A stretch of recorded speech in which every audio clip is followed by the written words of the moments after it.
Welcome to Lee Domingue's podcast, where he shares stories and teaches principles behind why and how your legacy starts today.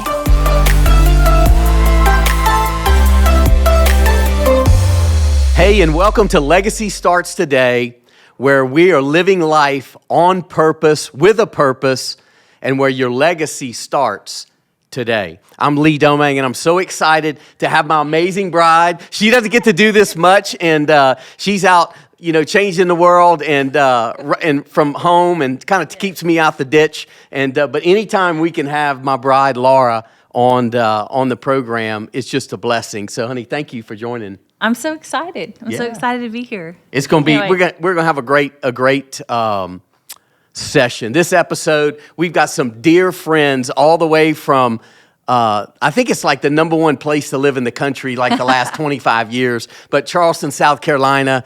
And we've got our great friends, Jason and Jenna Surratt from Seacoast Church. And we just love this couple. And when I think of Jason and Jenna, I think of intentionality. I think of like, wow, family really matters to them. And it's one thing, to wish certain things would happen, but then there's another thing to take ownership of it and go and make it happen. Right. And that's our friends. And so we're thrilled to have you guys. Thank you so much, all the way from Charleston, South Carolina.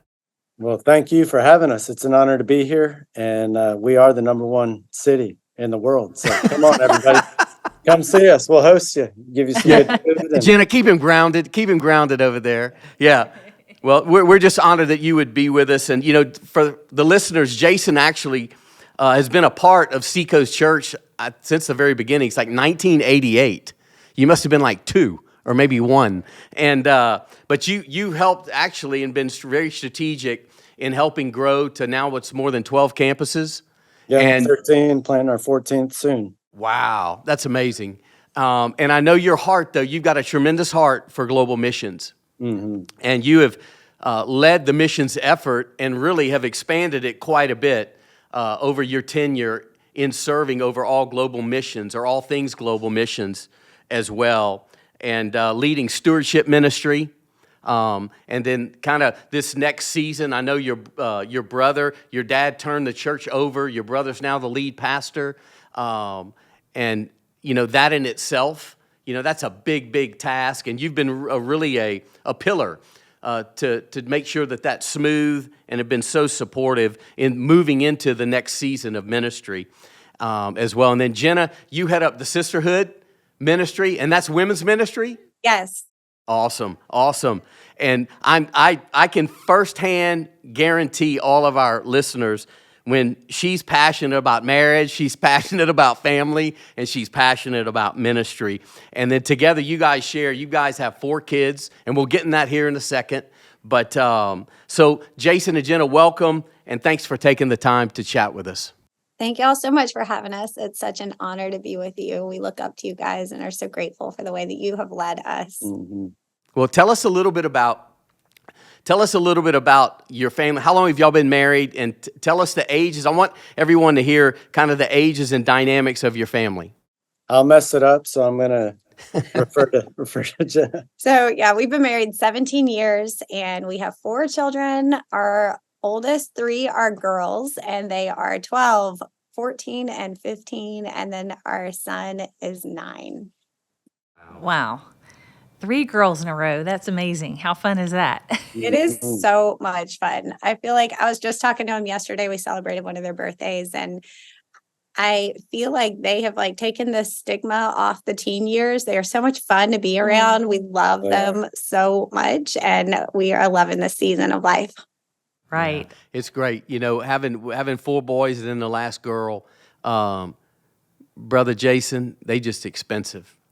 Girls are just expensive. They take your heart and they just expensive, because they're just so hard to tell no. I can tell my sons no. Like my daughter is just different. It's a different dynamic. I hear you. We had a birthday yesterday, and I just had to stop by the store to get her one more gift that she really needed. But she's got me around her finger. So, yep. Well, we asked you guys really to come on the podcast, not only because we love you and lots of respect for you, but and we've known you. I mean, you and I have actually even traveled. We fished together one time down in Florida at the Mahi Massacre and had a great time. And we're not going to disclose any more details than that with the title of your trip, like Mahi Massacre. We'll just leave it right there. But we asked y'all to come on the podcast really to talk about something that's near and dear to our heart. And probably that's something, it's just one of our, not only our favorite family traditions, it's really a foundational piece in the Domingue family of who we are. And we believe it's the most impactful thing that we've ever done as a family. And it's what we call our family meeting. And, it really came about from just kind of a background of experience of sitting there going, I heard about high net worth families doing this, and I heard about, but it was more over wealth and a transfer of wealth rather than a transfer of values and what really matters, and a transfer of faith, which, I have a saying, it's, we're focused a lot less on a third generation of wealth and more on a third generation of faith. And because if you get the faith component right, the wealth can become a great tool to do a lot of good. But if you don't have the values and the faith component, the wealth can actually destroy you and generations. And what many people give their lives into building, we just figured out that, hey, man, the wealth is great, but the values and faith kind of go before that. And you guys are walking that out. But y'all been utilizing, and correct me if I'm wrong, y'all been utilizing the family meeting now either 2 or 3 years. Is that correct? Yeah, so we first heard about the family meeting guide in 2020, and it was pre-pandemic, and we learned about it. We sat under your teaching and just absolutely loved it, and went home. On the way home, we looked at our calendar and we were like, we need to do this like right now. So I'm pretty sure it was the very next weekend that we decided to just like go ahead and take the kids away and do our very first family meeting. It was February of 2020. So if you can remember that was a historic time for all of us. Yeah. Wow. But we literally did it. There was a huge marathon happening right in front of the hotel. And it was, the world was about to change. And man, that was so memorable. But we've done it every year since then. And so it's definitely a highlight of our calendar as well. One of the things how that kind of came about is we were doing it just with like a basic PowerPoint with our kids and just handouts. And going into 2020, we did not know that COVID was going to be a thing because we released the actual printed booklet to give people a roadmap and a guide. That's really what the family meeting is, a guide. It's just a roadmap to tell you kind of how to walk it out. But that was actually released in 2020 and at the Kingdom Builder Summit. Yep. And so when we released it, we had no idea that people were going to be kind of stuck together.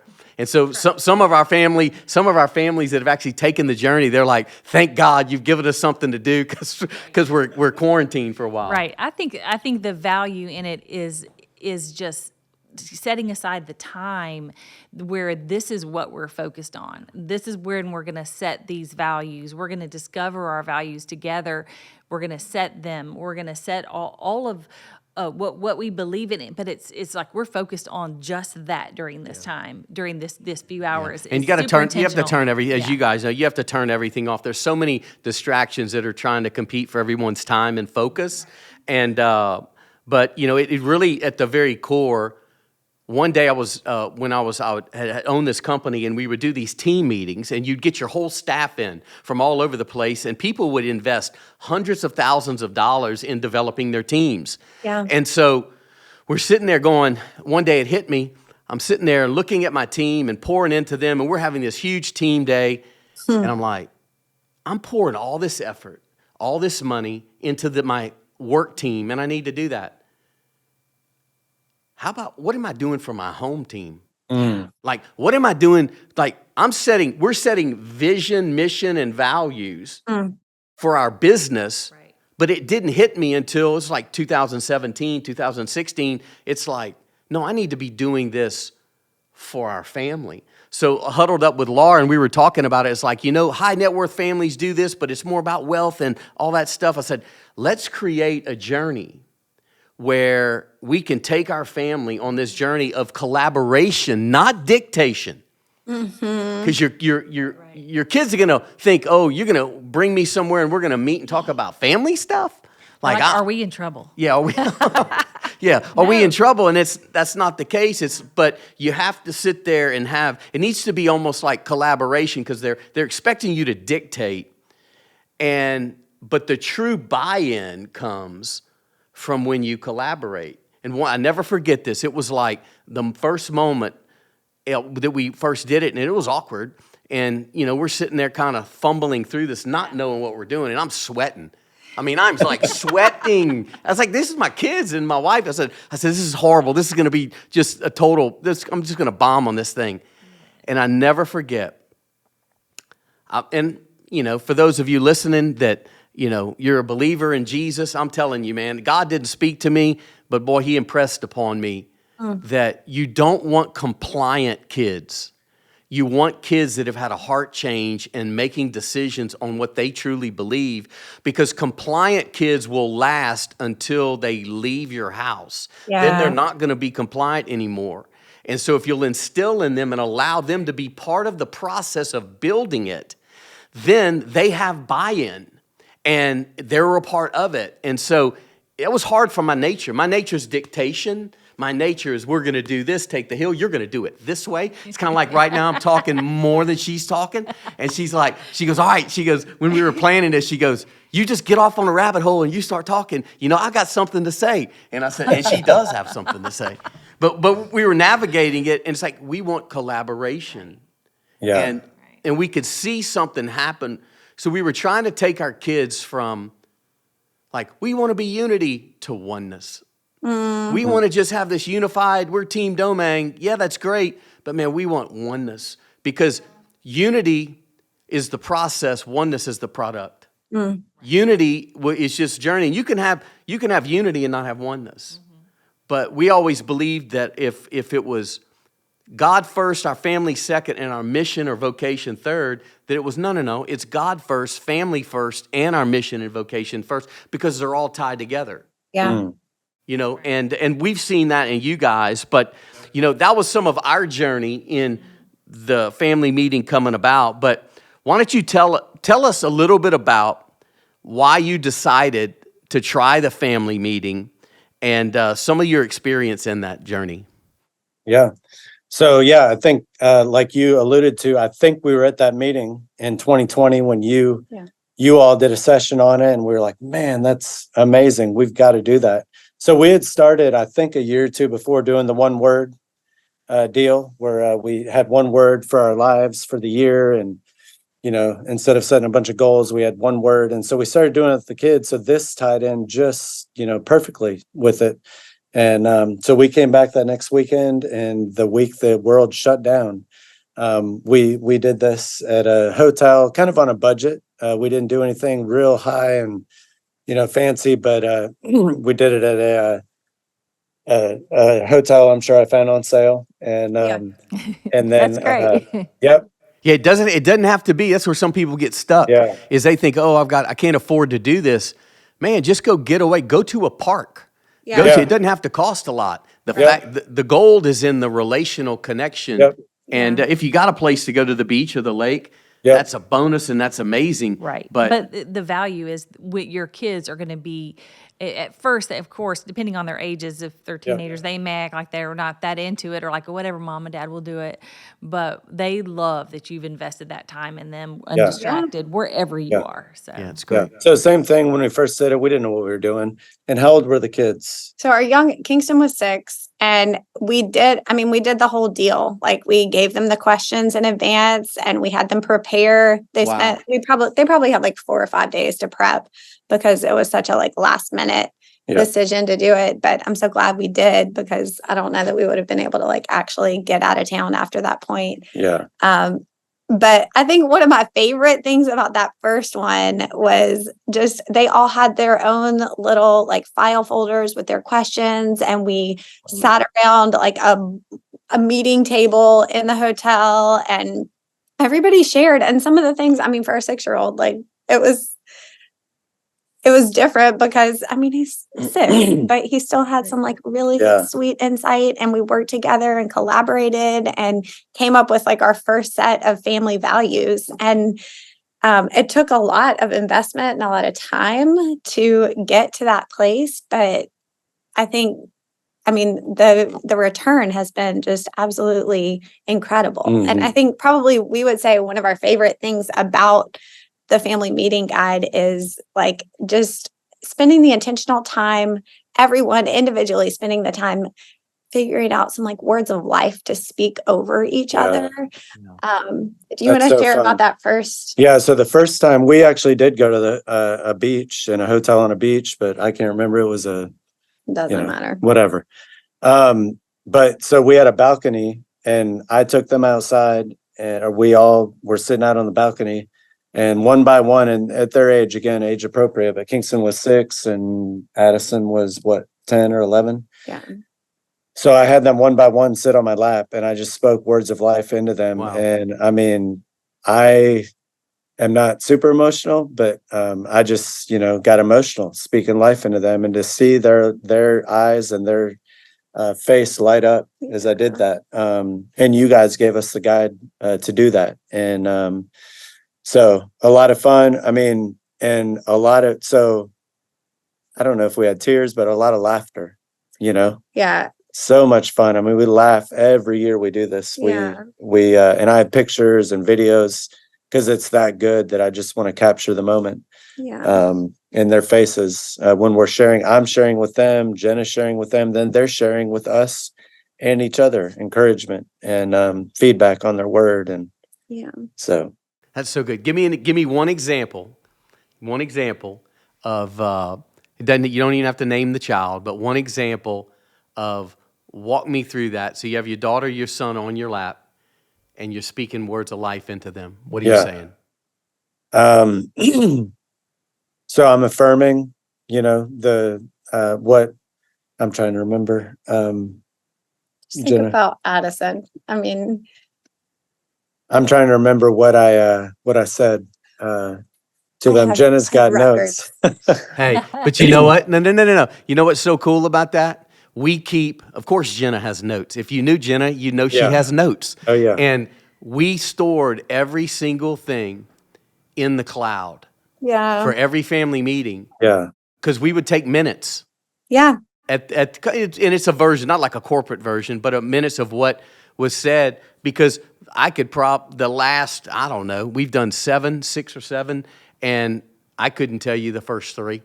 Kind of what was said, but you go back and you read those things, because what's so cool and what really speaks to legacy is imagine 100 years from now. Oh, yeah. You've got 100 family meetings in that folder. And so your great-great-great-great-grandkids are pulling up your journey, and they're saying, no, we're the Surratts. This is what we believe in. Yeah. This is who we are. This is where we've come from. And it's powerful. Yeah. Yeah, it is. So I'm just thinking, speaking life and who they are, like whether you're an adult or you're a kid, sometimes we're our own worst critic, Yeah. And so speaking that life over them and that confidence in them and seeing their face light up. And I'm thinking of one of our kids who struggles with that. And we've talked about that. That's the cool thing, is like, we can be open and honest with each other, and we lead that. I usually go first and lead, and I'm vulnerable, and I talk about, some struggles and some challenges and some insecurities that I have. Yeah. And that just opens the door for them to be able to do that. And so, and then to be able to speak into that. Like I speak into it, Jenna does, and then the siblings, they all, affirm and confirm and call out stuff that's not true, not right. And we don't have a forum, we did not have a forum to do this before. And so we do it once a year, usually in the winter, like first of the year, but we come back to it. That's the cool thing. And I actually have an idea that Jenna doesn't even know about, but yesterday was our daughter's birthday. And I sat down with her this morning and went back to her word and affirmed her and pulled out verses. And so there's so many ways, whether you do that quarterly, we do it every summer too, just to bring it back up. But I love the idea of birthdays. Like, birthday is a great opportunity to bring up, the word, or, the family so meeting. good. That's And great. so, I love Whether you that. teach it, hey, we're taking copious notes here. That's great. Because we do it once a year, and Yeah. it's like, that is I love special on that you're birthdays. bringing it back up and you're reaffirming them yeah, again. That's we do that beautiful. every summer. But this morning, fresh idea. I was like, I said, Everly, what's your word? And so she told me, and then we talked about it, and I was able to bring in some scripture. We start school soon, and so talk about some insecurities of that, and so Yeah. That's so yeah, good. I so love love many it. that. ways you can be intentional. And I I feel love like it. we do this meeting in the beginning of the year, but we really do see fruit coming out of it all year long. And the relationships between, us and the kids among each other. And Mhm. when you're vulnerable and you share what you're struggling with, what you are aiming for in the year, then it's awesome to have a cloud of witnesses around you cheering you on. So And good. Right. Yeah, so good. Transparency is one of our values, and transparency is the seedbed to lay the foundation of trust. mm, And when the first family meeting we did was so awkward. Jeez, it was awkward. And I started getting like I said, I was physically was sweating, and I was so nervous. Speaking at a church, easy. Speaking in front of people, easy. Doing this in front of your family the first time was intimidating from Yeah. my perspective. And it was to that moment of like saying, okay, it's about oneness, it's about collaboration. And it was this point, you just touched on it, Jason. It was, you need to be transparent. That's going to break the ice in the room when you're transparent. And so I shared something very personal that I was struggling with or dealing with. And man, all of a sudden my kids started opening up, and we started opening up because we led in that. Like, we're going to be transparent first. And it just set the Yep. bar, Right. and it was Yeah. powerful. Right. Oh man. I think sometimes, that's a great way to set them up to where how can they feel safe to be vulnerable at this point? And a lot of times they do feel safe, but it's a different environment. All the other siblings are there. What do they want to share in front of each other? But I think when you're transparent like that, I think they immediately want to go ahead and share their struggles, and it's always very. You find out things you had no idea that they were struggling with, and so. And it might be at that meeting and with Jenna and the girls, more than me and the girls. Like, it's an opportunity then later in life, like later in the year, they might open up to her about something, or, that just sets the course for the year. Whether it happens in the moment, I wouldn't be worried about that. I think it will, Yeah. but it will open up opportunities later in the year That's to true. maybe them share something. That's That's really true. good. Well, Yeah. yeah, That's true. what Yeah. is it? The secret is when they stop talking, you got a problem. It's like, when Right. they, Yeah. and so if they're communicating with you, and sometimes you don't want to hear some of the things they're communicating, but it's like, keep it coming. You're talking Right. to me. Yeah. And that's a great thing. Yep. What would you say, say that helped you guys create a safe place for your kids, that they would just open up freely? Was it just the transparency side, or was it consistency? Or your kids seem very safe with you guys, and I can't say that a lot of kids I see.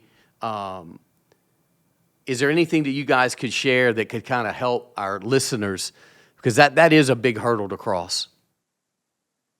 Yeah. I mean, I think it really is about, and it's probably easier to say this having started with our kids being so much younger. I mean, you can always say like you wish you could go back and do it earlier, but the whole like concept of beginning in the way you mean to go, Yeah. because we started doing this when they were so young, like it's expected now. And like you said, the teens might like roll their eyes a little bit now, but they really love it. They actually do. And so I think just the consistency and like knowing that when they do share something hard, that are like they can trust their hearts with us. Yeah. And we are always like, I mean, I think we're super intentional to like start the time with prayer and just speaking that like this is a safe place, and it's a Yeah. place where they can Yeah. be really And when they- authentic and yeah, feel and- loved. Yeah, and when they say something that's like, oh my, you're back in the back of your mind, you're going, oh my God. But You're you like, can't freak out. Tell your face. Tell You your can't, face. yeah. It's fine. Yeah, alert your face. Stop. Yeah, I'm sorry. To say, tell your face. Alert. Don't keep the face. Don't look shocked, or they're going to stop Right. talking. Yeah. Yeah. Yeah. But I'd say the other thing I was going to say is, every family is different dynamics and culture, and we love to have fun. And so, like, I think that's a big part. Like, it's not just a board meeting. It's not just sitting around a table. But like that first year, I think we went to a Japanese steakhouse. Wow. That was a blast for them. And I think we went to Top Golf. Yeah, we did. And so, like, that doesn't seem like it's connected, but it is. Like, it just opens up So important. freedom, Yeah. and just it's relaxed. We're having fun and Creating that fun environment too, like having lots of snacks that we never have. And I mean, I basically like set up a massive snack bar for the whole time, and we eat really well, go to fun meals. We always try to incorporate some really fun things that we don't typically do that they're going to enjoy. That's great. I You- think having fun is so important Yeah. because you have to temper. It's very, some of these things get intense and you're sharing your feelings and a lot of it is emotional, but you have to also release that some by having some fun and having, I love that. Of course, through every child, the snacks are the key to everything, the snacks, the desserts, the fun things they don't get. But do y'all have any specific, like, funny stories or things that happened through any of these meetings you've had so far? I feel like we probably have a lot of funny stories. The second time we did it, we actually stayed at this conference center in the mountains of North Carolina, and the conference center, I guess whatever conference was happening it was pretty much empty. And so we went into one of the auditoriums and where they had a podium and a microphone, and we let the kids literally like come up on the platform and speak the words of life over each other. So they presented their word and all that in front of a podium. Yeah. And it So was you fun. did the affirmations exercise from the podium. Yeah. Each child. That's And that wasn't amazing. planned. That was just like we wandered across this room and we were like, let's have fun with this. Let's. Yeah. Oh, I love And it. so it was cool. 4 or 5 or 6 of us in an auditorium that sat probably 300. Yeah. And, Wow. a That's little awkward, awesome. but fun. Yeah. I think And at their age too, again, contextualizing it, that was just like at their age, wow, to be on stage and to stand Yeah. was a fun thing. That the when you call it the word, but in affirming your child, they know you love them. They know certain value, character traits you admire in them, but it's so powerful when you look at them in the eye and you speak it to them. Yep. And that was if we had to pick out one thing that was revolutionary in our family meetings, it's the affirmations exercise, where we're crying for 3 hours. I mean, it's like, and we'll affirm each other. She'll affirm all the kids. I'll affirm the kids, and we'll go around, and then every child will affirm each other. And we've had some moments in some of our family meetings that were like, there were even dynamics in the room where one's repenting to the other one for something that they did 15 years ago. Wow. And you're seeing all 4 of our boys are married, have kids, all that. But you're seeing just a powerful moment, and it's a spoken word. Yeah. So don't assume it, but you do it, and it's like there's something that happens spiritually even. I think that touches the heart of everyone in the room because even like they say, I love my wife, our daughter-in-law, hearing my siblings affirm me. Yeah. I heard, and so it's this beautiful moment. And so that's something that our listeners don't miss that. Yeah. And it'll be one of the things that is the most powerful thing that you can do in your and family I think meeting. even when they're younger, if you have a 6-year-old, I remember Bella when she did her affirmations was just like, "You're fun and you're sweet and I love you," or something. It was cute, and it didn't have to be. That's where she was. And It's all age specific, and it's age specific, and it's cute. I mean, I remember when so one of our kids used to pray. They'd be like, "What do you want to pray for?" Popsicles and butterflies. We're like, "Okay, great, It's great. that's what We'll we're gonna pray for those." And then the older ones can be at their level. But I have a question. What would you say to people that are nervous or feeling insecure about doing this? I mean, you guys just jumped right in that weekend. I'm so impressed. What would you say to people that are like timid or nervous? I would just say, just do it. You guys have given us such a guide, Yeah. and I love that word guide because every family's different. So we've tweaked it a little bit, but yeah, it has made such a difference. Yeah. And not to like, don't strive for perfection. Yeah, Strive That's for that important. like oneness and the like Yeah. just getting to the heart. Yeah, I wouldn't ever let fear be a barrier to connection with your family, whether you've got one kid that's 5 years old or your kids are grown and they've got spouses and you've got grandkids. Like the investment will be worthwhile. Yeah, that's That's so great. good. It's so worth it. It's hard work, just like parenting's hard work.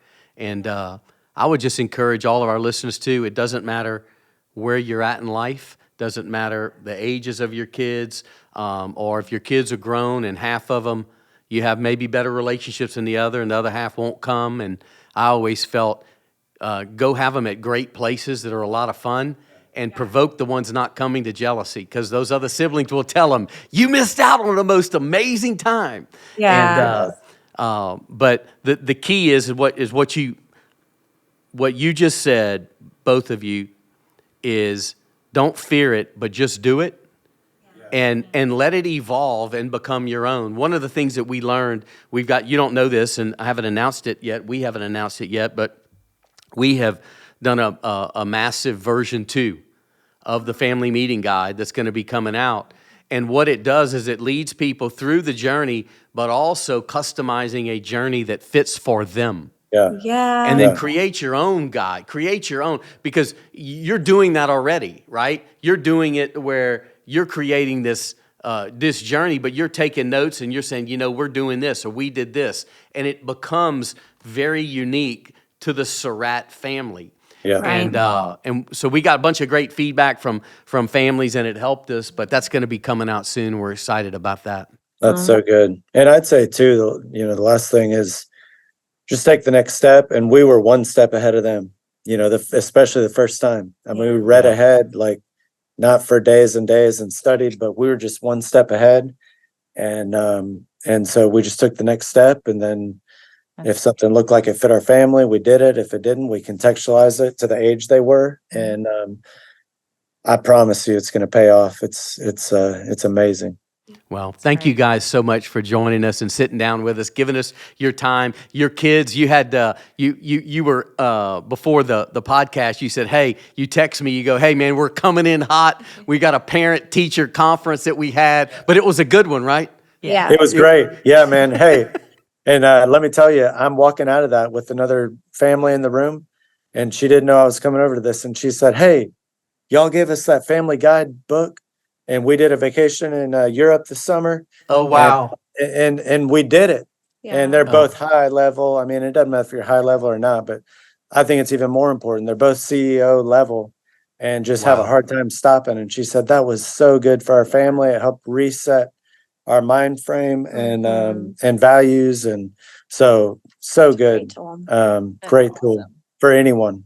Well, we love you guys. Thank you guys a ton. And if you're ever in Charleston or anywhere, you got campuses all over South Carolina, but if you're ever in the state of South Carolina, you need to check out seacoast.org. Is that correct? That's right. Yeah. Seacoast.org, and just one of the best churches in the world.